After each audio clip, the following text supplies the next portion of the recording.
Okay, now we're into the game. That only took 25 minutes, so that'd be its own video. So I guess it's like, so it's like the marketing for Fluxfall, the intro and marketing for Fluxfall Horizon. Which one looks at, like part 1, but anyway. Okay, on to the actual quick start guide, and as usual, I want to look at the easiest thing to look at first, which is the freaking pillar sheets. As I mentioned in presumably the last video, unless this is really short, well, I mentioned in the last video, look how this doesn't change. Are you ready?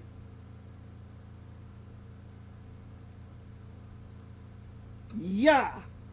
That was actually less movement than I thought it was going to be. And if you think that was kind of dull, let me just go to the top of the second page, because the zoom is not exactly what I want, but whatever. I can just whatever. I can change the zoom, but it doesn't matter. So this is all the second page. Literally no movement except for how I scrolled it. And then in case you are questioning if any part of the first page, if that was literally it on the first page, yes. Actually, no. Look at that. I didn't even notice that. Okay, so they get different trigger, different these. Great Epiphany. Interesting. I didn't know that. I legit did not know that till this time. Because I only looked at one character sheet. Yeah, they're all different. Okay, so there are more differences. The heck is that? The heck is the thing I can't see? But I guess that's an example bucket list. By the way, you're only supposed to have one continuum coin at one time, if I understand the video correctly. Why have a counter? Why not just have a check? Why not just have a box? I mean, it looks nice, but it looks like a counter to me, not a box, not a checkbox, because this is what the checkboxes look like in their style, and then this is what the counters look like in their style. I actually cannot tell what's a box, what's a counter, and what's not. I guess you're supposed to tell it by context. But anyway, and like these are checkboxes. But anyway, another thing I noticed is and by the way, these are like my favorite. These are my favorite class per faction. Or at least I think they're my favorite. I didn't actually read the other ones, but these are the ones that sound nice to me. From my these are the ones that sound nice to me. Sounded nice by their names. And the extra material and the material in the book.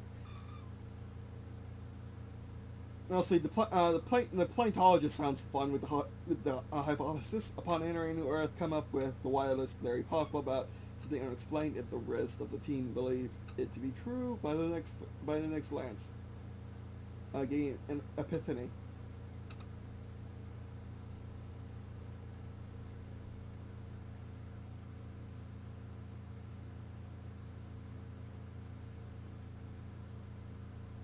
I mean, I would play it straight, though.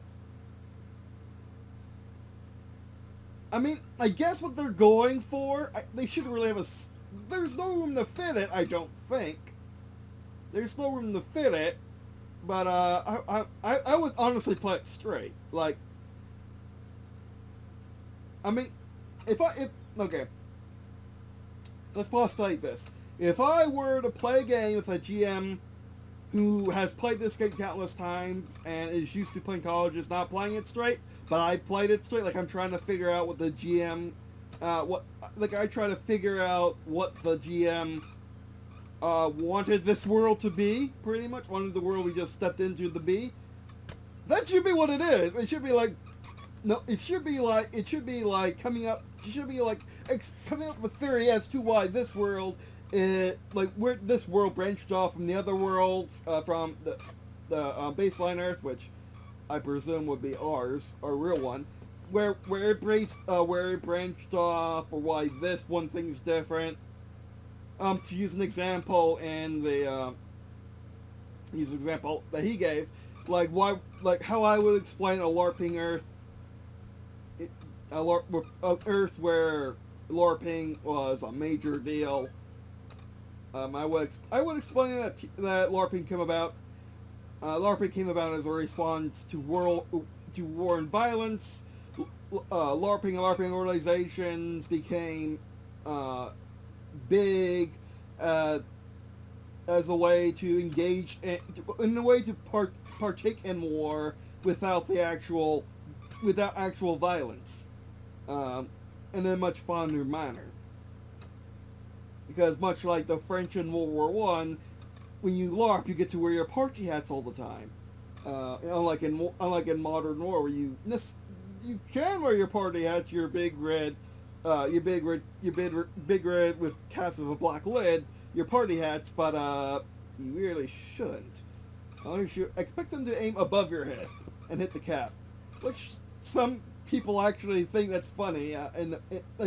Some games have it that way, where the person with the fez gets hit in the hat for their first shot, and that's like the special ability.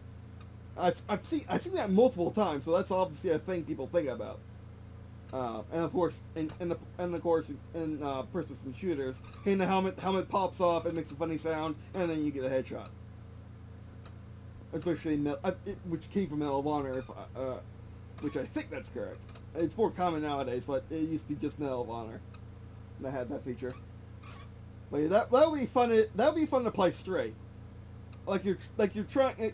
It'd be fun to play straight if you are into lore, if you're into making theories about lore and stuff like that.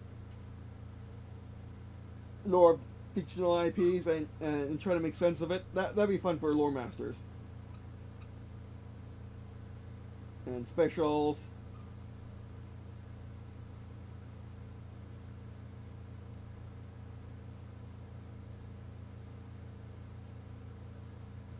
Lingo.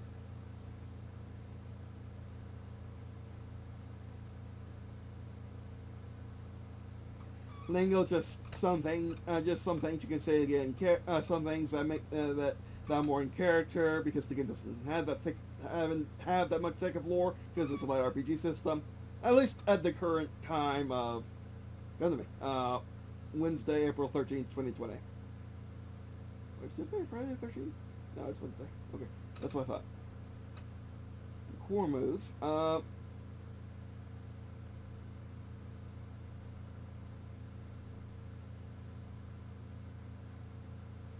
Mana moves are things the player can do, not the character. The characters don't know about this, and they're slightly game breaking.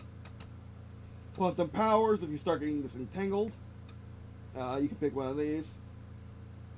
Basically, disentanglement is character death, although you can die normally. I think you can die in a normal fashion. Experience is how you level up, and when you level up, you get basic empathy. Then you get great empathy. Once you max these out, you get great empathy. Wait, let me read that. Every folks you get in the order after basics are filled. Get core, goal list, get them, and then once you, I guess you can bow out at any time.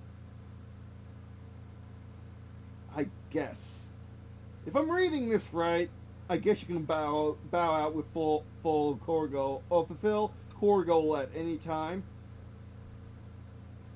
Whether it be through roleplay or you got to Great Epiphany and you unlocked one and that's it. Like this was the first one you unlocked. But then again, can you bow out when you're level 1? Like, aha! I got to the end of my story. Within basic Epiphany. Yeah, that doesn't seem that makes sense to me. We'll have to see in the rest of that.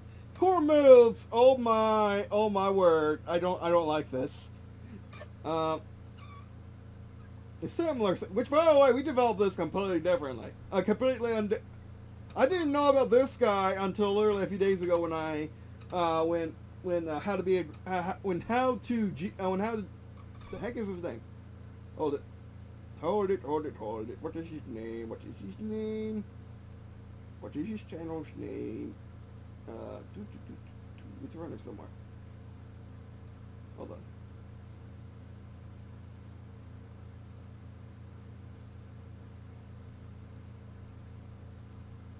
The heck is it?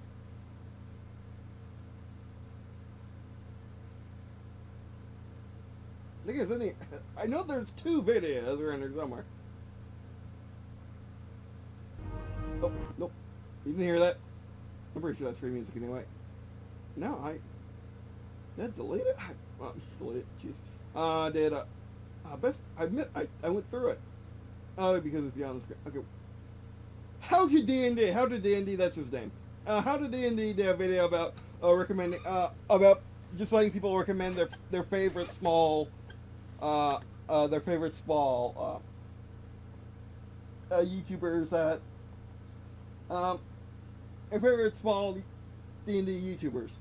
And small's under 100,000 subscribers, which isn't that small, but I guess for D&D that's pretty small. And just D&D, so that was hard on me because I mostly have war game YouTubers of just DM advice. But yeah, and I found this guy through it, and luckily good timing. But anyway,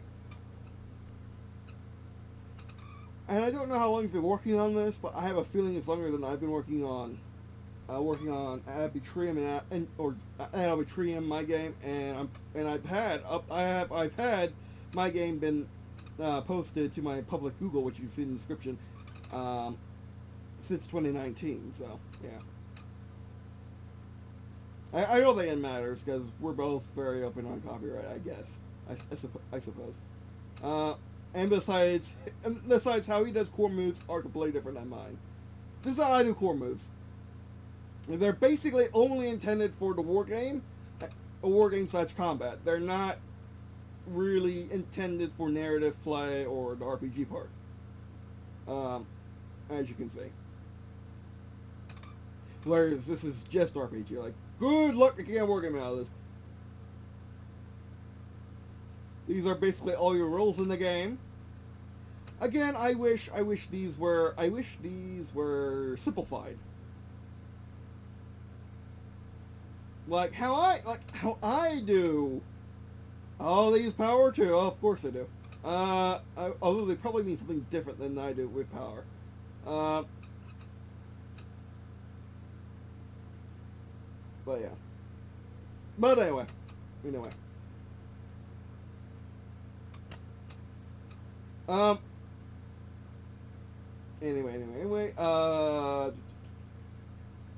is that it? I can't move that. Yeah, like, these should be the only moves in the game. Period. I found in my own game design, you really don't need anything else if you're making a light RPG. Like, for me, I just have RP traits. Let's fix that. That's better. I mean, I RP traits makes more sense, but if you're not going to spell it out, not going to spell role-playing, you might as well put the G in there. Especially when I say RPG part.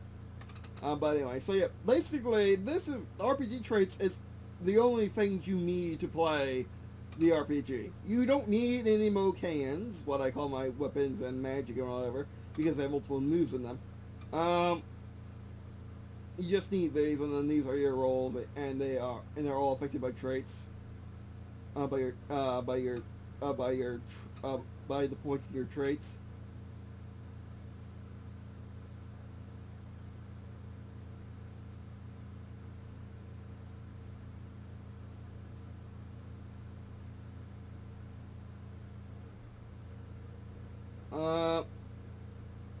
And yeah, that's how I do it. And this was one of the things I meant in my comment. Which you did Harp, which was nice.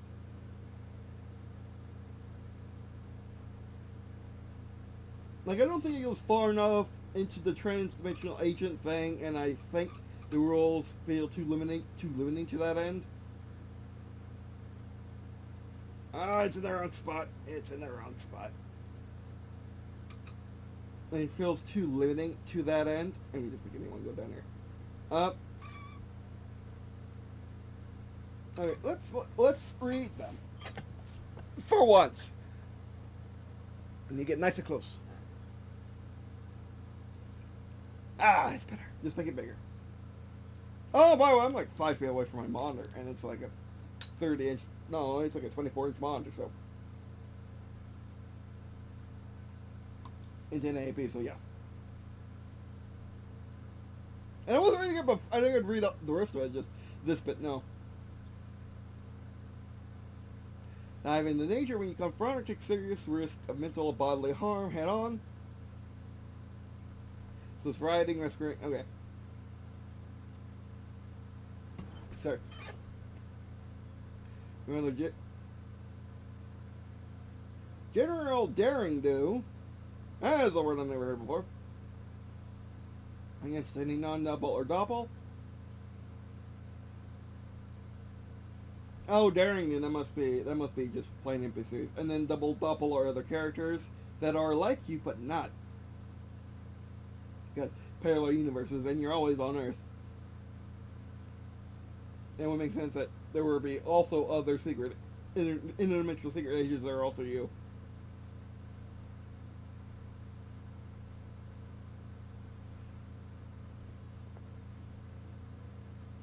Six or less fail in condition. 7 through 9 GM describes success with complication.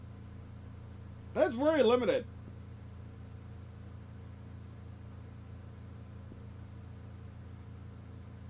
10 plus you describe your success because this is a light rules narrative game. That makes complete sense. And he did say it's supposed to be more of a collaborative store making experience.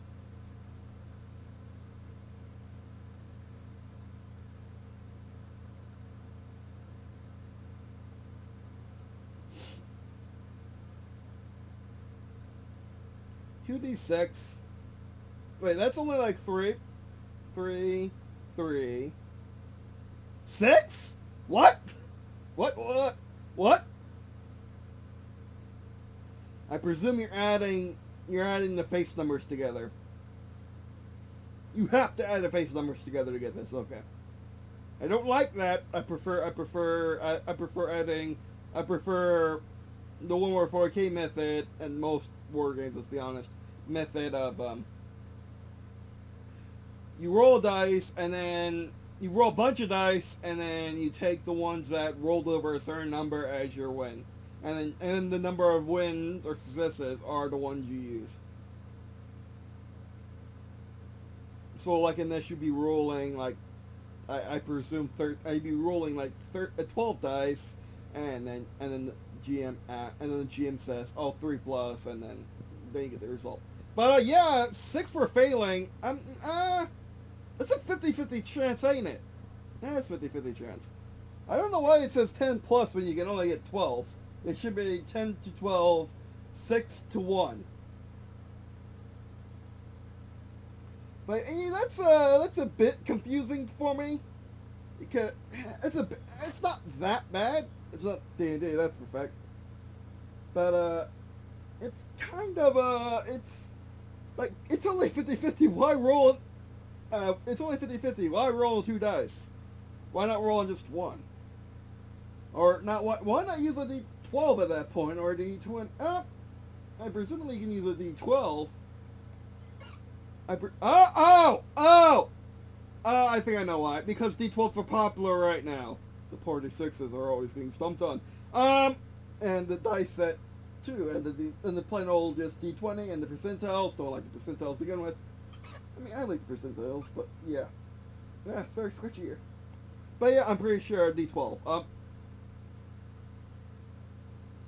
And because you're rolling 2 D6s,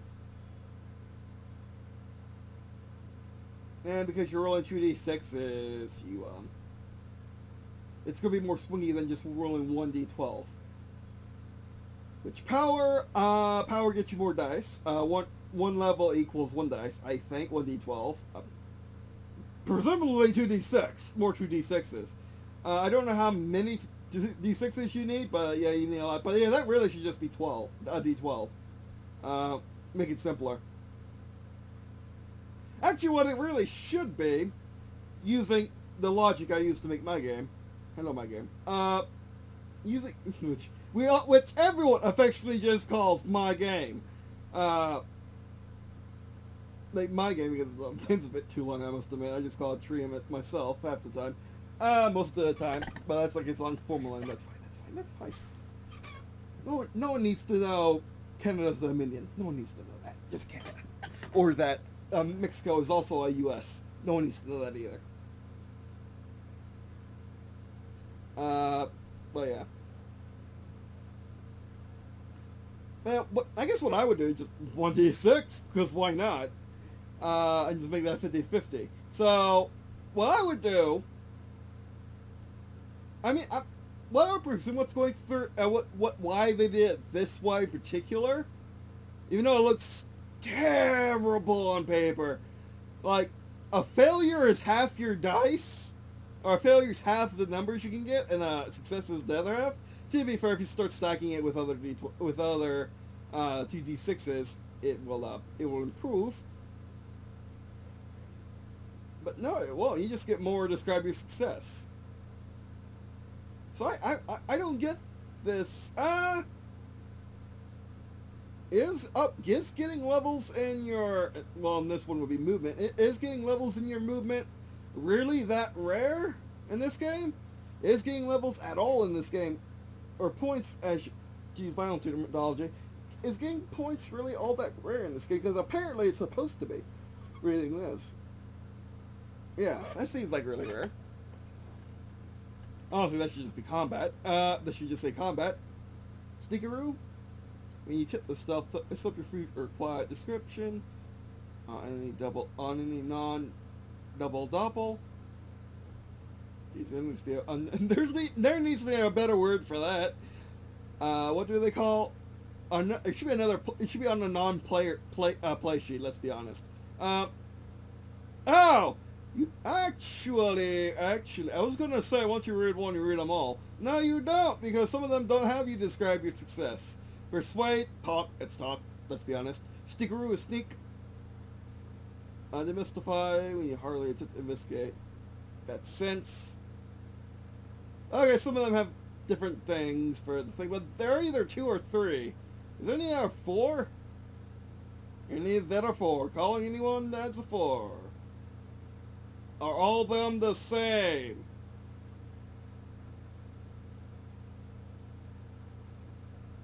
They're all the same. I officially declare they're all the same. Doesn't mean they're all or not, but I'm pretty sure they're all the same. I'm pretty sure the back sheet's exactly the same. I could be wrong. And the middle should be the same. But yeah. Well, powers might be different, but that doesn't matter for right now. Persuasion, coercion, intimidation. The heck, that doesn't have a description. And why is it separated? The rest aren't. Why are you special? Why do you get to be special? Describe your success. Best your copy and how you best your copy and style. The heck? Where? What the? What? Oh no, it's up here. Best your doppel. Man, that's a thing. I completely missed that. Okay, that's easy. That's easy to overlook. Yeah. I get what they were going for in this what do you call it? Making these pretty pages. See what they're going for. But this should be a box. This needs to be a box. Or at least these should not look the same as a normal one. And they're all different sizes too, just to fit on the page. No, because you got plenty of extra space. Why is it separate? I think the major thing is, why is this separate? Because this looks like it's a separate thing. Okay, whatever. Why is it separate? Yeah, there are some editing faux pas in this. Just some little things I noticed. Like another little thing I noticed, which is actually a pretty big thing, is the lack up on that is the lack of periods over here, and only over here. And here, there are no periods here either. Like one of them was, yeah, this one is pretty bad. Elder's words. Any NPC doing something based on your authority as an elder has an uncanny lack of avoiding harm during. Avoiding harm during. During what? A quantum refresh? During what? that just no that just bugs me. That just bugs me. That just bugs my autism. Like during what? What?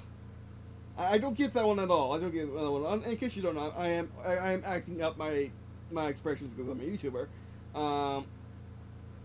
But no, most of it's good. It's just the weird, odd things that are odd. And yeah, I mean, about the character sheets. Now that I understand them better, I like them. I like them. I like that there are multiple of them. I just don't think you should put them in the include section. I don't like that. But now it's time. Now it's time. This might be another video, but now it's time for. We got to still read the GM cheat sheet. But now it's time for the main show, going over or looking through. I guess we weren't reading. We're just looking over because that seems more interesting to me. The Fluxfall quickstart guide. So I'll be right back. I should have been back already. I mean, I should have cut it, but anyways, I'll be right back.